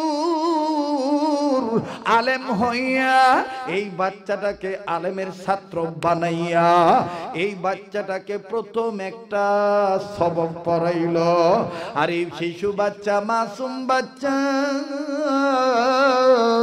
প্রথম সবক পড়তে যাইয়া আমি আল্লাহর দুইটা নাম ধরে ডাক দিল। আমি আল্লাহ খুশি হইয়া গেলাম। আর এই বাচ্চাটার উসিলায় তার বাপকে মাফ করিয়া জান্নাত দিয়া দিলাম। পয়গম্বর বললেন, আল্লাহ ওই সবকটা কোন সবক আমার একটু জানার দরকার, কেননা পরবর্তী জেনারেশনের জন্য নোট করব। আল্লাহ পাক বললেন, শোনো সবকটা কোন সবক? বাজান রে পয়গম্বর বলেন, আল্লাহ সবকটা একটু আমারে জানাও। বাজান আমিও আপনাদেরকে বলছি, আশ্চর্য হইয়া যাবেন। এই মাদ্রাসা তো বাজান তালিমুল কোরআন মাদ্রাসাতেও এই সবকটা পড়ানো হয়। আমার বন্ধুগণ, আমার ভাইরা, এই সবকটার কথা বলছি আমি বলবো। আল্লাহ পাক ডাক দিয়ে বলেন, পয়গম্বর এই সবকটা শোনো। কিন্তু হঠাৎ করে আমার আল্লাহ আবার বললেন, পয়গম্বর আমি তোমায় সবক বলছি বলবো, কিন্তু তুমি কাঁদো কেন? আমি আল্লাহ তোমার দিলের খবর জানি, এরপরও দেখতেছি তুমি কাঁদিয়া নিজের দাড়ি ভিজা ফেলছ। কেন কাঁদতেছ বলো, আমি তোমার জবান থেকে শুনতে চাই। শোন শোন দুপচাচি এলাকার বাবারা বাইরা শোনো, এই পয়গম্বর কেন কান্দে আল্লাহ জানতে চায়। পয়গম্বর ডাক দিয়ে বললেন, আল্লাহ আমি কান্দি এই বাচ্চাটাকে কেন্দ্র করে।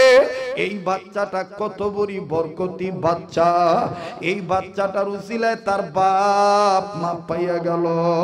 আল্লাহ আমার একটা চিন্তা আছে, এই কারণে কান্দি। বলে কি চিন্তা? পয়গম্বর বলে, আল্লাহ দুনিয়ার সব বেটা বেটি যদি এইরকম সবক পড়তো, আপনি আল্লাহর নাম ধইরা ডাকতো, সব বেটা বেটির বাপ মাই তো কবরের আযাব থেকে মাফ পাইয়া যাইতো। এ ভাইরা একটু চিন্তা করিয়া দেখ, তুই আমি কেমন বাপ মার বেটা বেটি হইলাম। তোর আমার কারণে তোর আমার মা বাপ কবরে শান্তিতে না অশান্তিতে। একটু চিন্তা করিয়া দেখ বাবা।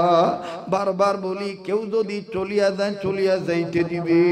কেউ আসছে ওয়াজ কেমন হলো দেখি, কেউ আসছে ওয়াজ কেমন সাটাইলো শুনি। আমার বন্ধুগণ, আমরা কিন্তু আসছি আল্লাহকে খুশি করার জন্য। বারবার বলি, আমার দিল বলে আজকের মাহফিলের দোয়া কবুল হইয়া যাবে। তবে এটাও সত্য কথা, সবার ভাগ্যে কিন্তু মুনাজাত জুটবে না। কথা বলেন ঠিক না বেঠিক? আরে বন্ধুরে ভাইয়া, একটু চিন্তা করিয়া দেখ কেমন বেটা বেটি হইলাম। জানি নাই ময়দানে কে কোন ভাইয়া বাপ হারাইছি, কোন ভাইয়া মা হারাইছি। আহারে আমার বড় ভাই তুল্য মুফতি ইব্রাহিম সাহেবের মাও নাই বাবাও নাই। আমার বন্ধুরে, তোমাদের মধ্যে এখানে কে মা হারাইছো জানা নাই, কে বাবা হারাইছো জানা নাই। কার বাপ মা যেন কবর থেকে কান্দার ডাক দিয়ে বলে, বেটারে বেটিরে মাহফিলে গেলি, আমাগো জন্য একটু কাঁদলি না, কবরের খবর নিলি না। ও আব্বা, কবরে যা খবর পাইলাম, দুনিয়ায় যদি কোনো ছেলে মেয়ে বাপ মার জন্য কান্দে, বাপ মার জন্য দোয়া করি আল্লাহর কাছে মাপ চায়, বেটা বেটির দোয়ার উসিলায় বাপ মার কবর আযাব আল্লাহ মাফ করিয়া দেয়। এ ভাইয়া মনে রাখিস, কামা তাদিনু তুদান, যদিও আরবি প্রবাদ। আমার বাইরে যেমন কর্ম তেমন ফল। আজ যদি তুমি আমি বাপ মার জন্য কান্দি দোয়া করি, তোমার আমার বেটা বেটি তোমার আমার জন্য কাঁদবে, দোয়া করবে। কথা বলেন ঠিক না বেঠিক? আজ যদি তুমি আমি ফাঁকি দিয়া চলিয়া যাই, তোমার আমার বেটা বেটিও তোমার আমারে ফাঁকি দিয়া চলিয়া যাবে।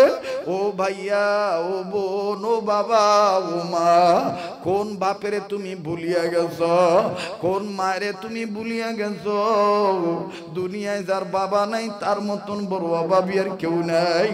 দুনিয়ায় যার মা নাই তার মতন বড় দুঃখের কেউ নাই। একটু দেখো দিলটা নরম হয়নি? আমার বন্ধুগণ, দাঁত থাকতে দাঁতের মর্ম বোঝা যায় না, দাঁত পড়িয়া গেলেই বোঝা যায় দাঁতের কি মূল্য ছিল। আজ তোমার বাবা বেঁচে আছে, তাই বাবারে তুমি ভালো পাও না। এইরকম এতিমখানা মাদ্রাসা মাঝে মধ্যে আইসা এতিম বাচ্চাদের সাথে সময় দিবা, দেখবা যে ভাইয়াটার বাপ নাই, তার অন্তরে বাপ হারানো কি বেদনা লালিত পালিত। বাজানরে আমি প্রায় বয়ানে বলি, এখানেও 1 মিনিটের মাধ্যমে বলিয়া দেই আমার বন্ধুগণ, আমার ভাইরা, যেইটা আপনারা ইন্টারনেটের মাধ্যমে শুনছেন, আর শুধু বলিয়া বাবার মায়াটা জাগ্রত করতে চাই, একটু কান্নাকাটি করাইতে চাই। বাপের নামে দেখেন মহাব্বতে আল্লাহর দয়ায় চোখের পানি পড়ে কিনা, কারণ চোখের পানিটা আল্লাহর কাছে অনেক পছন্দ। বাবাজি নিজ মাদ্রাসার বারান্দায় দাঁড়াইয়া আসরের নামাজের পরে ছাত্রদের খেলা দেখতেছি, দৃশ্যটা আমার খুব ভালো লাগতেছে। হঠাৎ করে মাদ্রাসার মেন গেটের দিকে নজর দিলাম, নজর দিয়া দেখি এক ছাত্রের বাবা কয়েকটা বিস্কিটের প্যাকেট নিয়া, আমার বন্ধুরে কয়েকটা ফল ফ্রুট নিয়া বেটার সাথে সাক্ষাতের জন্য অধীর আগ্রহ নিয়ে দাঁড়ায় আছে। বাপ বেটাকে তালাশ করতেছে, হঠাৎ করে বেটা বাপকে দেখে ফেলছে। ইন দি মিন টাইম বেটা খেলা বাদ দিয়া দিল, সহপাঠী ছাত্র ভাইদেরকে ডাক দিয়া বলল, আমি আর আজকে খেলবো না, ওই যে আমার আব্বু আছে, আমি আমার আব্বুর কাছে যাব। এইবার বাজান আব্বুর পানে ছুটে চলল, গায়ে দুলাবালি মাখানো, গেঞ্জিটা ঘামের পানিতে ভিজে গেছে। দেখেন বাপ কারে কয়, ঘামের দুর্গন্ধের দিকে তাকাইলেন না, ধুলাবালির দিকে তাকাইলেন না। বাপ বেটার ছুটে আসা দেখে 2 হাত বাড়ায় দিলেন। বেটাটা বাবার কাছে যাইয়া আলেমদের ছাত্র ইয়া সালাম দিয়া দিল, সালাম দিয়া বাপের সাথে কোলাকুলি করল। এবার আব্বা বেটার কপালে একটা চুমা দিল, বেটাও বাপের চুমা দিয়ে কয়, আব্বু তুমি কেমন আছো? বাড়িতে আম্মু কেমন আছে? বাবা বলে, আব্বু সবাই ভালো আছে। আব্বু তুমি বলো তুমি কেমন আছো? বাপ বেটার আদরের দৃশ্যটা খুব ভালো লাগে, আব্বু ডাকটাও খুব মজা লাগতেছে। কিন্তু বাজান হঠাৎ করে কয়েক সেকেন্ড পরে হঠাৎ করে আমার নজরে আরেকটা করুণ চিত্র ধরা পড়ল।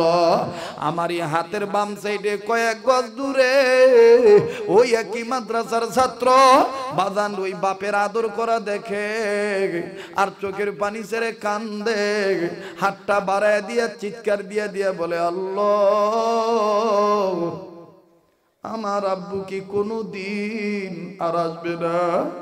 আমার আব্বু কি কোনো দিন আর আমারে চুমা দিবে না? আমি ডাক দিয়ে বললাম, বাবারে তুমি কান্দো কেন? তোমার কি আব্বু নাই? ছেলেটা কান্দের ডাক দিয়ে বলে, হুজুর আমার আব্বু ছিল 2 মাস আগে রোড অ্যাক্সিডেন্টে মারা গেছে, আমি আবার আমার বাপের লাশটাও দেখি নাই। বাবা তুমি আজকে কান্দো কেন? ছেলেটা কান্দের ডাক দিয়ে বলে, হুজুর এই ভাইয়ার আব্বার আদর দেখে আমার আব্বার কথা মনে হইয়া গেছে। আমার বাপও তো আমার জন্য এরকম বিস্কিট আনতো, আমার বাপও তো আমার জন্য এইরকম ফল ফ্রুট আনতো, আমার বাবাও তো আমার বুকে ধরে ধরে চুমা খাইত। হুজুর আমার আব্বু কি আর আসবেন না? বাজান রে কি এমন গুনাহ করছি যে গুনাহ করার কারণে কলবে ময়লা দাগ পড়িয়া গেছে, বাপ মার নামে একটু চোখের পানি আসতে চায় না। এই হলো বাবা যার দুনিয়ায় নাই, তার ভিতরে বাপ হারানো বেদনার যন্ত্রণা। আবার খেয়াল করে দেখবে সোনার ভাইরা, বাপ জানেরা আমার, পর্দা নিশিন মা বোনেরা আমার, দুনিয়ায় যার মা নাই তার মতন বড় দুঃখী কিন্তু আর কেউ নাই। 1 মিনিটে বলিয়া দেই ও সোনার বাইরে, কার যে দুনিয়ায় মা নাই, এই মা হারাইলে আর মা পাবি না। আমার বাইরে এটাও তোমরা হয়তো বা কোনো জায়গায় কোনো মাহফিলে কোনো ইন্টারনেটের মোবাইলের মাধ্যমে শুনছ। বাজান রে, আজ থেকে 8-9 বছর আগের ঘটনা। বরিশাল বিভাগে বয়ান করার জন্য যাব, প্রতিমধ্যে পদ্মা নদী পাড়ি দেওয়ার লাগবে। ফেরির মধ্যে গাড়ি তুলল, অ্যাম্বুলেন্সের 2 সাইডে লেখা লাশবাহী গাড়ি। লাশ আছে না নাই জানা নাই, ভালো করে খেয়াল করে দেখলাম অ্যাম্বুলেন্সের সামনের 2 লুকিং গ্লাসের গোড়ায় লাল কাপড় বান্দা। বাজান রে, তখনই দিল বুঝলো লাল কাপড় তো তখনই বাঁধে যখন গাড়িতে লাশ থাকে। এখন পুরুষ মানুষের লাশ না মহিলা মানুষের লাশ আমার জানা নাই। মৃত ব্যক্তির নামে দোয়া করিয়া গাড়ি উঠলাম। আপন গাড়িতে উঠিয়া যেহেতু 1.5-2 ঘন্টা সময় লাগবে, গাড়ির গ্লাস নামাইলাম, বাহিরের উন্মুক্ত হাওয়া গ্রহণ করব। আমার বন্ধুগণ গ্লাস যখন নামাইয়া ফাঁকা করলাম, ইন্ডিবিন টাইম ওই অ্যাম্বুলেন্সের ভিতর থেকে একটা বাচ্চার চিৎকারের কান্নার আওয়াজ আমার কানে লাগলো। একটা শিশু বাচ্চা বারবার চিৎকার দিয়া কান্দার তার বাপকে ডাক দিয়ে কয়, আব্বু, ওই আব্বু, আমি আমার আম্মুর কাছে যাব। তুমি আমার আম্মুরে কাঠের বাক্সে ভরে রাখছো কেন? আমি আমার আম্মুর দুধু খাব। আব্বু, আমি আমার আম্মুর কাছে যাব, আমি আমার আম্মুর দুধু খাব। আল্লাহকে ডাক দিয়ে বললাম, আল্লাহ, তোমার শক্তির সাথে কারো শক্তির তুলনা নেই। তুমি দুধের বাচ্চার কাছে থেকে মায়েরে নিয়ে গেছ, অথচ বাচ্চা বোঝেই নাই যে তার মা দুনিয়ায় নাই, এখনো মায়ের দুধ খাওয়ার অপেক্ষায় কান্দে। এ বাজান, আরো যত সময় যায় বাচ্চা ছেলেটার কান্নার আওয়াজ বেড়ে যায়, আকাশ বাতাস ভারী হইয়া যায়। আস্তে করে অ্যাম্বুলেন্স আমার বেইরা নিজ গাড়ি থেকে নামিয়া বাচ্চাটাকে দেখার জন্য ছুটে চললাম। নজর করিয়া দেখি অ্যাম্বুলেন্সের চতুর্দিকে অনেক লোক দাঁড়ায় রইছে, তারাও মা মরা বাচ্চার কান্না দেখে কান্দে। তন্মধ্যে একটা যুবক বন্ধু ওই ভিড়ের মাঝখান থেকে বেরিয়ে আসলো, আসিয়া বাজার নিজ পকেট থেকে মোবাইলটা বাইর করলো। মোবাইল বাইর করিয়া বাড়িতে ফোন দিয়া বলে, আমার আম্মুকে দেখে রেখো, আমার আম্মু মারা গেলে আমি আর আম্মু পাবো না। খবর নিয়ে জানতে পারলাম ভাইয়াটা গার্মেন্টসের কর্মী, কয়েক মাস কর্ম করিয়া তার বাড়িতে তার মা অসুস্থ, অসুস্থ মাকে ওষুধ কিনিয়া দেয়। বাজান রে, এই ভাইয়াটা কান্দে। আস্তে করে ভাইয়াটাকে সান্ত্বনা দিয়ে অ্যাম্বুলেন্সের কাছে গেলাম। যাইয়া আমার বন্ধুগণ একেবারে কাছে যাইয়া নজর করিয়া দেখি কি যে করুণ দৃশ্য। বাপটার কোলে বেটা বসে আছে, মাঝে মধ্যে বাপের চুলদারি ধরিয়া টানে আর ডাক দিয়ে, আব্বা তুই ভালো না, আমার আম্মুরে তুই কাঠের বাক্সে বইরা রাখছি, আমি আমার আম্মুর কাছে যাবো, আম্মুর দুধু খাবো। বাপটা ছেলেটাকে কোনো মারধর করে না, বুকের সাথে মাথারা ঠেকায় আদর করে আর আব্বু বলে ডাকে আর কয়, বাবা রে, তোর মা তোরে দুধ দিবে না, তোর মা মরিয়া গেছে, আর কোনোদিন তোরে দুধ খাওয়াবে না। এই কথা বলা মাত্রই ছেলেটা আমার বন্ধুগণ এত রাগ হইয়া গেল, কসমস করে বাপকে কামড় দিয়া ধরল, বাম হাতের চামড়ার মধ্যে এত করে কামড় দিল, আর নিজের হাতের আঙ্গুলের নখগুলি বাপটার নাক মুখের মধ্যে ঢুকাইয়া সারা দিল। নজর করিয়া দেখি বাপটার বিভিন্ন জায়গায় আগে থেকে খামচির দাগ, জামার কাপড় বিভিন্ন জায়গায় ছেঁড়া, ঘাড়ের কাছে কানের নিচে কামড়ের দাগ, রক্তের ফোঁটাগুলি জিরজিরায় পড়তেছে নাক থেকে। বাপ রক্ত মুছে আর কান্ধার বলে, আল্লাহ, এ আমারে কোন পরীক্ষা ভালাইলা, আমি কেমনে বুঝাই এই এর মা নাই। বাজান রে, আকবরাইয়া লোকটাকে সান্ত্বনা দেওয়ার নিয়ত করিয়া বললাম, ও ভাইয়া, আপনার বাচ্চা ছোট মানুষ, এদের আচরণে বিরক্ত হবেন না, এরা বোঝে নাই যে আপনার বিবি মারা গেছে, এরা বোঝে নাই যে এদের মা মারা গেছে। যাহা মাত্র এই কথা বললাম, এই লোকটার কান্নার আওয়াজ আরো বেড়ে গেল। বাজান রে, বেটার মুখ থেকে এই চামড়াটা ছুটাইল, দুধের বাচ্চা দুধের জ্বালাদার আস্তে করে হাতের চামড়াটা ছুটাইয়া বাম হাতের কাপড় তুলিয়া বাম হাতের পেট পিঠা মারে দেখায়, লোকগুলারে দেখা ডাক দিয়ে এই দেখেন আর কত সহ্য করা যায়। নজর করিয়া দেখি জায়গায় জায়গায় রক্ত কালো হইয়া গেছে, দাঁত বসায় দিছে। লোকটা কান্দার ডাক দিয়ে বলে হুজুর গতকালকে থেকে আমারে কামড়ানো শুরু করছে, যখনই বলি তোর মা নাই মারা গেছি তখনই আমারে কামড় দেয়ার বলে আমি নাকি মিথ্যা কথা বলি। হুজুর আর সহ্য হয় না, তবে হুজুর আপনাদের কাছে একটা দোয়া চাই, আল্লাহর কাছে আমাদের জন্য সব ছেলে মেয়ের জন্য দোয়া করবেন, একটা দোয়া বেশি বেশি করবেন, আল্লাহ পাক যেন কোনো বেটা বেটির কাছে থেকে বাপের আগে মায়ের যেন না নিয়ে যায়, মায়ের অভাব বাপ দ্বারা পূরণ হয় না। এ বন্ধু এই হলো মা, মা মা আমার তুলনা মা মা। আমার বন্ধুগণ পয়গম্বর কান্দার ডাক দিয়ে বলে আল্লাহ আমার কান্নার কারণ হইল দুনিয়ার সব বেটা বেটি যদি এইরকম সবক পড়তো তাইলে সব বেটা বেটির বাপ মার কবর আযাব মাফ হইয়া যাইত। আল্লাহ বলেন পয়গম্বর সবক শোনো, পয়গম্বর বলেন আল্লাহ আপনি বলেন। আল্লাহ আমি নোট করি সবকটা কোন সবক, যেই সবকের উসিলায় কবরওয়ালার কবর আযাব মাফ হইয়া গেল।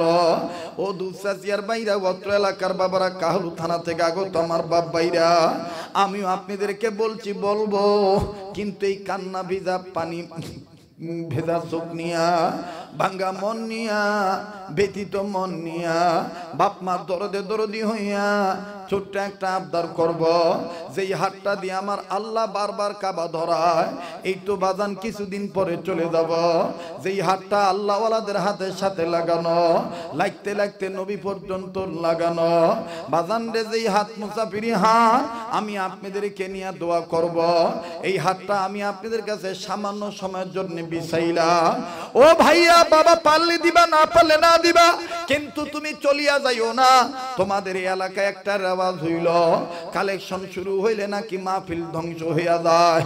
আমি বলি না না, আমার মাহফিলে তো কোনোদিন এরকম হয় না, পারলে দিবেন না পারলে না দিবেন। আমি ছোট্ট একটা আবদার করলাম, যেই কোরআনুল কারীমে আল্লাহ পাক বলেন জাহান্নামের আগুন থেকে নিজে বাঁচো অপরকে বাঁচাও, আর উম্মতের আলেমগণ বললেন জাহান্নাম থেকে বাঁচার পথ 4টা।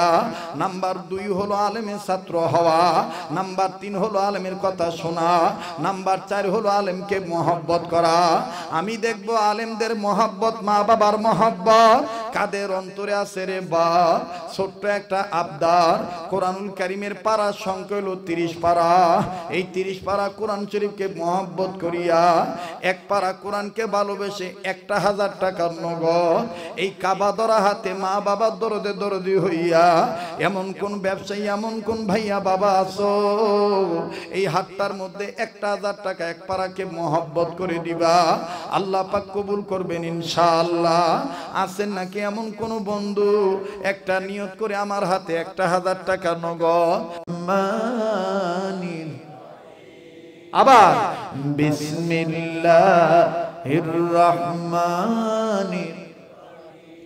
আরে বন্ধুদের অত্যাধিক ঋণী যাদের অভাব আছে দৈনন্দিন জীবনে যদি 200 বার করে অথবা আমার বন্ধুরে 100 বারও করিয়া বিসমিল্লাহির রহমানির রহিম পড়ে। আবার আরেক কিতাবে আছে আশরাফ আলী থানভী রহমাতুল্লাহি আলাইহি লেখে দৈনন্দিন যদি 800 বার বিসমিল্লাহির রহমানির রহিম তেলাওয়াত করে 40 দিন যদি এই আমলটা চালু রাখতে পারে 40 দিনের মধ্যে আমার আল্লাহ ওই বান্দার ঋণ পরিশোধ করার ব্যবস্থা করে দিবে, অভাব ঘাটতি পূরণ হয়ে যাবে। বাদান বিসমিল্লাহির রহমানির রহিম এটা তেমন কোনো কঠিন পড়া নয়। বিসমিল্লাহির রহমানির রহিম পড়েন না, বিসমিল্লাহির রহমানির और आवाज बारान बिस्मिल्लाहिर रहमानिर। खूब ভালো লাগে তাই না? কোরআনের মহব্বত আছে না নাই? কোরআন ভালো লাগে না খারাপ লাগে? যাহার পরশ পেয়ে পাথর ভালোবাসো না, সন্দেহ ভুল নাই যার একটি কোনা। এই যে এক বিপ্লব পেছে ফেলে যত সব, এই যে এক বিপ্লব পিছে ফেলে যত সব, এগিয়ে চলে এসে অগ্রপানে। সমাধান সমাধান চাও যদি জীবনে মরণে, ফিরে যাও খুঁজে নাও চোখ রাখো কোরআনে। বলেন ফিরে যাও খুঁজে নাও, আবার বলেন না ফিরে যাও খুঁজে নাও চোখ রাখো, তবেই পাবে সুখ শান্তির ঠিকানা, তবেই পাবে সুখ শান্তির ঠিকানা, যদি মেনে নাও তুমি মনে প্রাণে। সমাধান সমাধান চাও যদি জীবনে মরণে, ফিরে যাও খুঁজে নাও। মারহাবা কোন, আরো জোরে কোন মারহাবা। বাজান আর লম্বা করতে চাই না। আল্লাহ বলে পয়গম্বর তুমি কও, যেই বাচ্চা মাসুম বাচ্চা, বগুড়ার ভাষা নওগাঁর ভাষা কয় যে কাঁচা সোল, কি সোল? কাঁচা সোল বাবু। আল্লাহ বলতেছে পয়গম্বর তুমি কও, যে মাসুম বাচ্চা আমি আল্লাহ বলতে পারে, আমি আল্লাহ রহমান রহিম, আমি কেমনে পারি এই মাসুম বাচ্চার বাপের কবরে রহমান রহিম আল্লাহ হয়ে আযাব দিতে? আমি এই বাচ্চাটাকে উসিলা করে তার বাপকে মাফ করে দিছি। আরো আস্তে কোন সুবহানাল্লাহ। এখন আপনারা বলেন এই মাদ্রাসায় এই বিসমিল্লাহ শরীফের সবক পড়ানো হয় কি হয় না? তাহলে এই মাদ্রাসাগুলোর দরকার আছে না নাই? বিশ্বাস করেন আমার বাংলাদেশ তুরস্ক হবে না, সিরিয়া হবে না, শ্রীলঙ্কা হবে না। কেন? হাদিসের একটা তথ্য 2 মিনিটে দিই, বলবো? কথা কয় না, বলবো? আমার নবীজি নামাজ শেষ করে পশ্চিম দক্ষিণ কর্নার হয়ে বসছে, খুব খেয়াল করে। হঠাৎ করে নবীজি বুক হাতাইতেছেন আর নবীজি ঘেমে যাচ্ছে। সাহাবীরা বলতেছেন কি হয়েছে রসুল? রসুল বললেন পশ্চিমা বাতাস কেমন জানি গরম, আমার শরীর সুদ্ধা জ্বলতেছে। এবার সাহাবী একজন বলেন ইয়া রাসূলুল্লাহ তাহলে আপনি একটু দিকটা চেঞ্জ করেন। এবার নবীজি পূর্ব উত্তর কর্নার হয়ে বসলেন, তার মানে কলিজাটা বড় করে আওয়াজ দিয়া কোন আমাদের দিকে মুখ করে। সুবহানাল্লাহ কবেন না? কাবা শরীফের উত্তর পূর্ব কর্নারে কিন্তু আমরা, কাবা শরীফের পূর্ব উত্তর কর্নারে আমরা, আর কাবা শরীফের পশ্চিম দক্ষিণ কর্নারে দক্ষিণ Korea, Japan, German, France, Italy, America, new York, Washington, এলো ওই দিকে। কথা বুঝছেন নি? সাদা চামড়ার গোষ্ঠী, কুত্তা বিলাই ব্যাং খায়, কুচ্চা ব্যাং সাপ খায়, ইঁদুর বাদুর খায়, এই লোকগুলোর দেশ হলো ওই দিকে। তো নবীজি যখন আমাদের দিকে মুখ করে বসলেন পূর্ব উত্তর কর্নারে, এখন রাসূল নিজে বুকে হাতাইতেছেন আর বলতেছেন আলহামদুলিল্লাহ আলহামদুলিল্লাহ। একজন সাহাবী বললেন ইয়া রাসূলুল্লাহ আলহামদুলিল্লাহ বলতেছেন কারণ? বলে শুকরিয়া আদায় করতেছি, পূর্ব উত্তর কর্নারের বাতাসটা শীতল ঠান্ডা বাতাস। সাহাবী আবু হুরায়রা বললেন হুজুর এটার ব্যাখ্যা কি হইতে পারে? ফানাজালা জিবরাইল আমিন, জিবরাইল আমিন হাজির হয়ে গেল।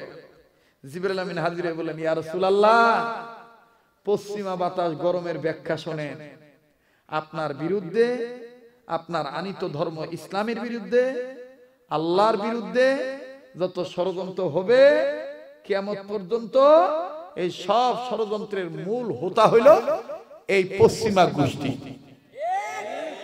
এরা হইল আপনার চিরশত্রু কিয়ামত পর্যন্ত। এরা আপনার শত্রু, এই জন্যই আল্লাহ পাক এদের বাতাস আপনার অন্তরে গরম লাগাই দিয়ে বুঝাই দিলেন যে এই পশ্চিমা বাতাস গরম, পশ্চিমা গোষ্ঠী ইসলামের শত্রু। কথা যারা আসতে বলবে তারা মনে হয় ওই দালালিতে লিপ্ত, আসতে বলবে। কথা বলেন ঠিক কিনা? নবী বললেন তাইলে পূর্ব উত্তর কর্নারে ঠান্ডা লাগলো, তার মানে জিবরাইল বললেন ইয়া রাসূলুল্লাহ এই পশ্চিমারা করবে ষড়যন্ত্র, আর এই পূর্ব উত্তর কর্নারের লোকেরা এদের এসএমজি, এলএমজি, কাটা রাইফেল থাকবে না। এই ভোত্রা কাদালিয়া এই পশ্চিমা গোষ্ঠীর ষড়যন্ত্রের মোকাবেলা করার জন্য রিক্সা চালকের বেটা হাফেজে কোরআন হবে, বাসের হেল্পারের বেটা আলেম হবে। এরা এই সমস্ত ভোত্রা অস্ত্র নিয়ে নয়, এরা আপনার প্রেম অন্তরে নিয়ে এই পূর্ব উত্তর কর্নারের সন্তানেরা জীবন বাজি রেখে রক্ত দিয়ে দিবে, কিন্তু পশ্চিমা গোষ্ঠীর আন্দোলন কায়েম করতে দিবে না। এটাই আল্লাহ বুঝিয়ে দিলেন যে পূর্ব উত্তর কর্নারের ছেলেরা আপনার প্রিয়, আপনার পাগল, আপনার আশিক। আলহামদুলিল্লাহ। ইতিহাস থেকে বলছি, ইসলামী বিশ্বকোষের পাতা থেকে বলছি, ইসলামী ফাউন্ডেশন কর্তৃক প্রকাশিত ইসলামী বিশ্বকোষে আছে ভারত উপমহাদেশে যত মাদ্রাসা মসজিদ, বিশেষ করে বাংলাদেশে, পৃথিবীর অন্য কোন রাষ্ট্রে নাই। বাংলাদেশে যত হাফেজে কোরআন, পৃথিবীর রাষ্ট্রে কোন রাষ্ট্রে এত হাফেজে কোরআন নাই। আমি সেদিন বগুড়া, এটাও তো বগুড়া জেলা না, এই বগুড়া জেলার আরেকটা থানা আছে ধুনুট। ধুনুট এলাকায় একটা বাজার আছে জোর শিমুল বাজার। এই জোর শিমুল বাজারে আমি অবাক হয়ে গেছি। গোটা বিশ্বের মধ্যে আমি এইটার দেখি নাই, কেউ শুনেও নাই। অনেকে জানছেন ইউটিউবে, ইন্টারনেটে, ফেসবুকে দেখেছেন। এই জোর শিমুল বাজার মহিলা মাদ্রাসায় 11 বছরের একটা মেয়ে, আমার ভাইরা, মাত্র 4 মাস 5 দিনে হাফেজ হয়েছে। 11 বছরের একটা মেয়ে। বিশ্বের মধ্যে এটার কোন দেশে এই নজির নাই। তাহলে এই বাংলাদেশে কিভাবে তুরস্ক হবে আমার বুঝে আসে না। কারণ এখন আপনারা বাড়ি ঘুমাবি, এই যে ভাইও হয়তো আরাম করবে, আমিও আরাম করব। আমার আবার ভাই জানে আমার একটা অভ্যাস আছে, আমি রাতে ঘুমাই না। আমি ফজর পরে একটু এক্সারসাইজ করি, একটু হাঁটি। এজন্য অনেক যুবকরা কয় হুজুর এত চকচকা থাকেন কেমন করে? ভাই বেশি গোশত খাবো না, মাছ খাবো, শাকসবজি খাবো, সিজনাল সবজি খাবো। শীত মৌসুমে মূলা আসে, বাগুন আসে, কপি আসে, এগুলো খাবি, লাউ শাক খাবি, এই গোশত বেশি খাবি না। এই প্রত্যেকটা মৌসুমে আল্লাহ পাক তোদের শারীরিক ফিটনেস ঠিক রাখার জন্য প্রতিষেধক হিসেবে কিছু সবজি দেয়, কিছু ফ্রুট দেয়। এই যে বড়ই দিন যাচ্ছে না, বড়ই কুল বড়ই, আপেল কুল, এই বড়ই গুলা যদি কোনো পুরুষ লোক ঠিক মতন খাইতে পারে, প্রতিদিন 5টা 7টা করে, হারবাল খাওয়া লাগবে।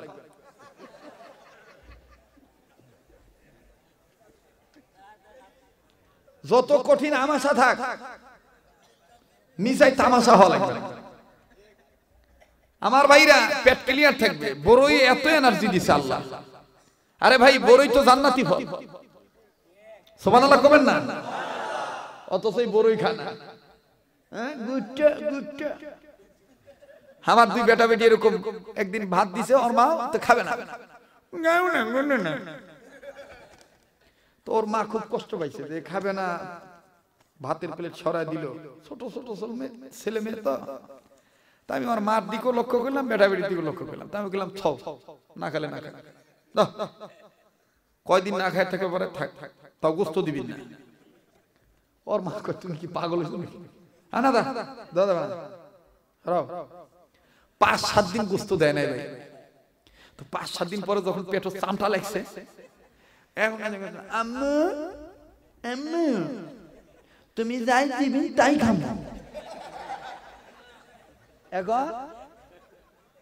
এই জন্য সলপল আবেগ দেখাইলেই খালি গোস্ত খিলাবেন না, আবেগে ভবিষ্যৎ নষ্ট করবেন না। গোস্ত সপ্তাহে 1 দিন খাওয়াবেন বা 2 দিন খাওয়াবেন, বাবার ওজন 3 দিন খাওয়াবেন, বাকি 7 দিন আপনি রুটিন চেঞ্জ করে দিবেন। কারণ এই ছেলে মেয়ে আপনার, তার রোগ সুখ হলে আপনারই দেখতে হবে।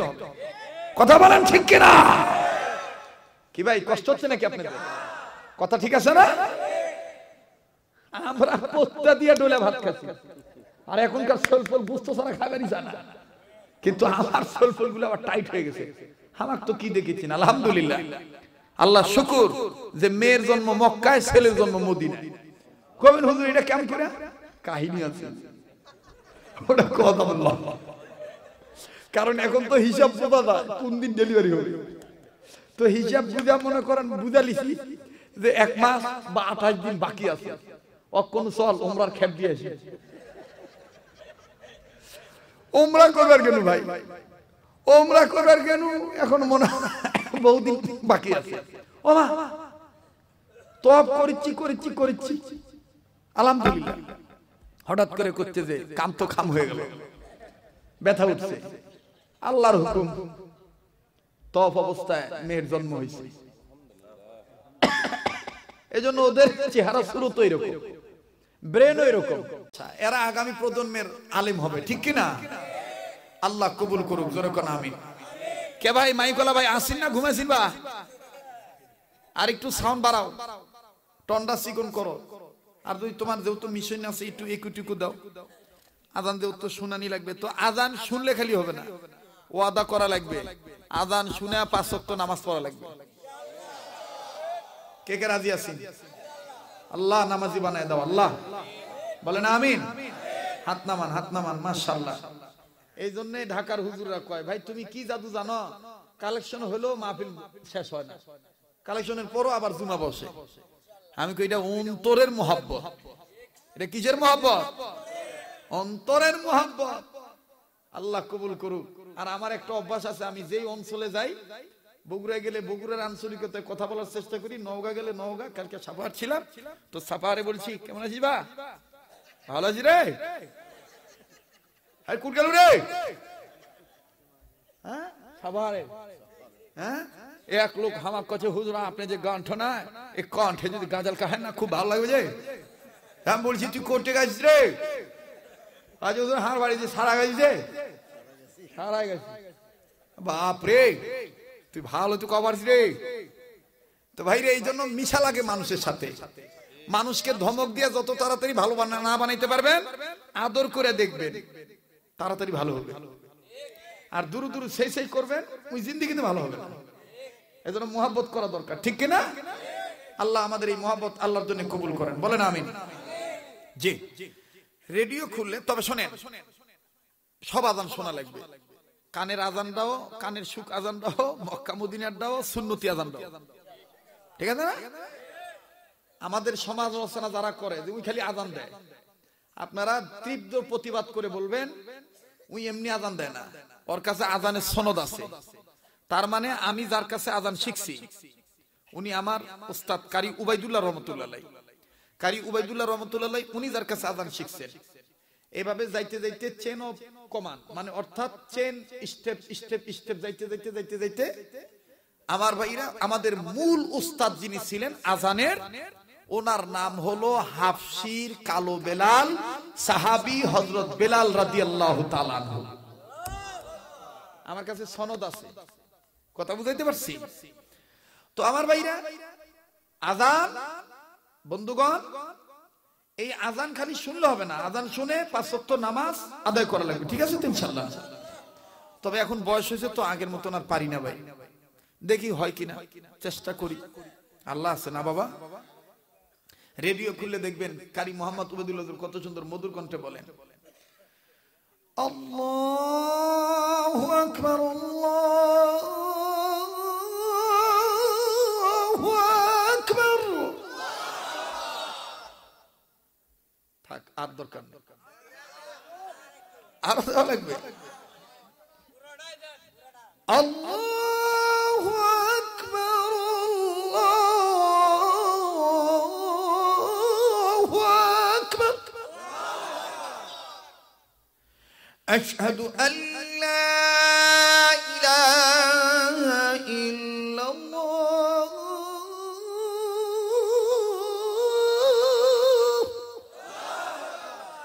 আশহাদু আল্লা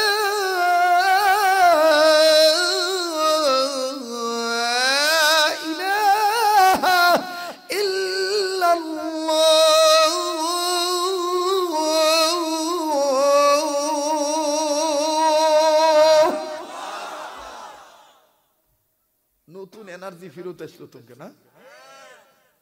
অনেকে বলে এটা মক্কা মদিনার সুর, না এটা বাংলাদেশি সুর। আমার ভাই মাশাআল্লাহ কয়দিন আগে দেখে আসছে, আল্লাহ ভাইটির হায়াতের মধ্যে বরকত দেব।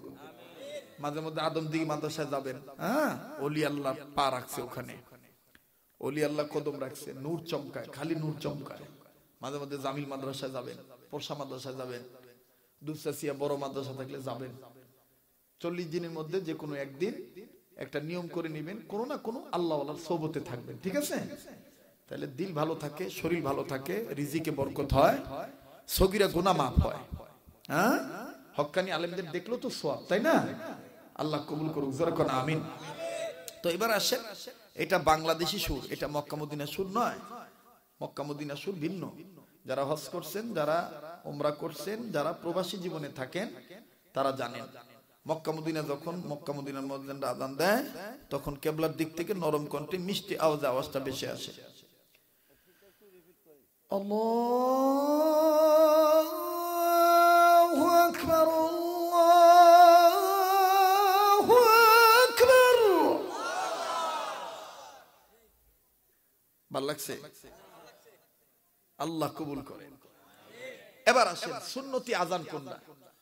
এক আলিফের জায়গায় এক আলিফ, তিন আলিফের জায়গায় তিন আলিফ। সেটা কেমন?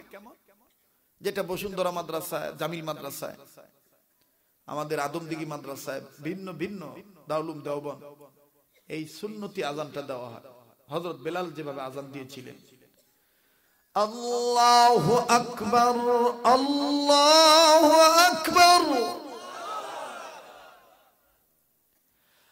আল্লাহু আকবার, আল্লাহু আকবার,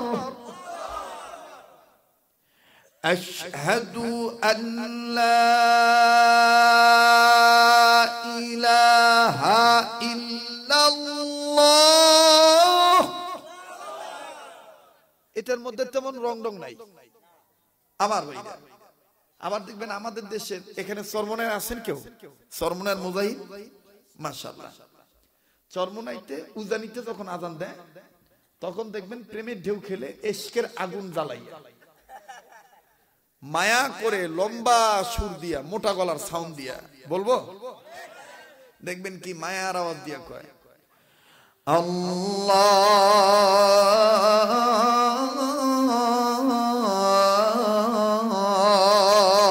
আল্লাহু আকবার,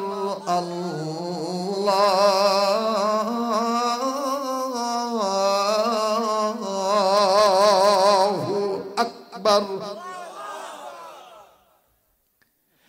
আশহাদু আন লা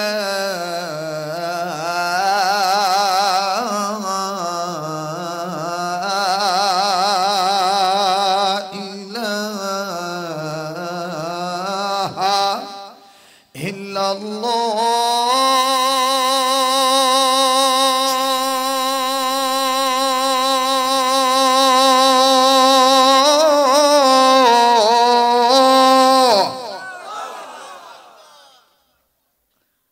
ভাল লাগে? আল্লাহ কবুল করেন। দোয়া চাই, দোয়া করি। হ্যাঁ, শেষে একটা আমল দিয়ে যাই, কারণ এটাই হায়াতের শেষ বয়ান হইতে পারে। আমরা সবাই চাই জান্নাতে যেতে, তাই না? একটা সহজ আমল হাদিস পাকে আছে, রাসূল বলেন, শুনতেছেন আপনারা?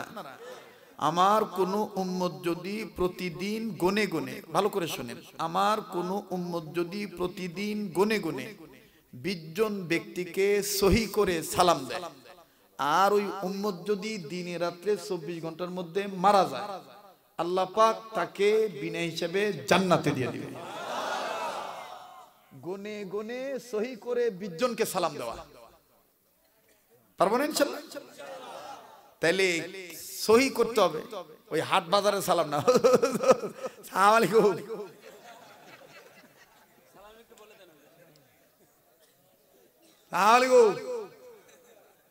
আবার কেউ দেখবেন স্টাইল করে, ফ্যাশন করে আরবিক ইংলিশ বানায়, আসসালামু আলাইকুম, ঠিক না? তাহলে সালামটা সহি করা লাগবে কিনা? এখন তুই বুড়া বয়সে মাদ্রাসায় ভর্তি হওয়া পারবি না। এই জন্য সহজ একটা বুদ্ধি শোনেন, মুখস্থ করেন আগে স্লোগান, যেই সালাম নামাজে ওই সালাম সমাজে, যেই সালাম নামাজে ওই সালাম এইটা খালি মুখস্থ রাখবে, যেই সালাম নামাজে ওই সালাম সমাজে। নামাজের সালাম কোনটা? একলা পড়েন আর জামাতে পড়েন। যখন সালাম ফিরায় নামাজ শেষ হয় তখন দেখবেন কেউ কিন্তু কয় না সালাম আলাইকুম ওয়া রাহমাতুল্লাহ, সালাম আলাইকুম কয় না, পারলেও দেখবেন কয় আসসালামু আলাইকুম ওয়া রাহমাতুল্লাহ। এটাই উম্মতের আলেমরা বলেন যেই সালাম নামাজে ওই সালাম সমাজে। আসেন সালামটা সহি করি, শুনে মুখস্থ রাখেন। সালাম দেওয়ার সময় আরেকটা সহজ পদ্ধতি হলো, সালাম দেওয়ার সময় যে প্রথমে একটা শব্দ উচ্চারণ হয়, আস বলেন, আস আস আস, লজ্জা লাগে না? আস আস সালামু, আসসালামু।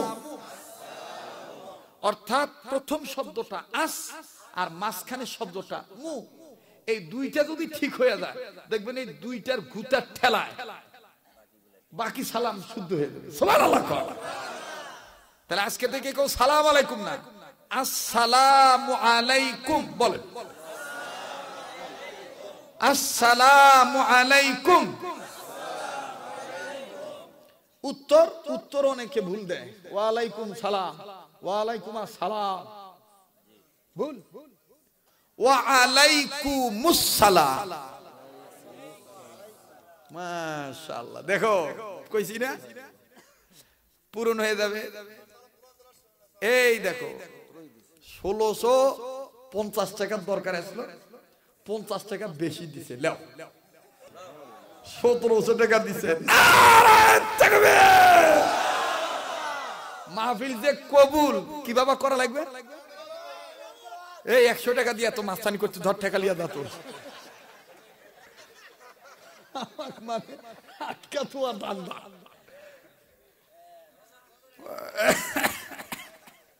আমি তো একটা মানুষ, তো সালামের উত্তর দিতে হবে ওয়া আলাইকুমুস সালাম বলেন। ভাই একটা সত্যি করে বলবেন, জীবন ভর তো বহুত ওয়াজ শুনছেন, এই সালামের মস্ক, সালামের ট্রেনিং এইভাবে করছেন কোথাও? আজকে ভালো লাগলো না? এই ওয়াজের দরকার। এই জন্য বলছি বক্তার পাগল হবেন না, আলেমের পাগল হবেন। আর আলেম কারা? আদমদিঘি মাদ্রাসার হুজুরের কাছে যাবেন।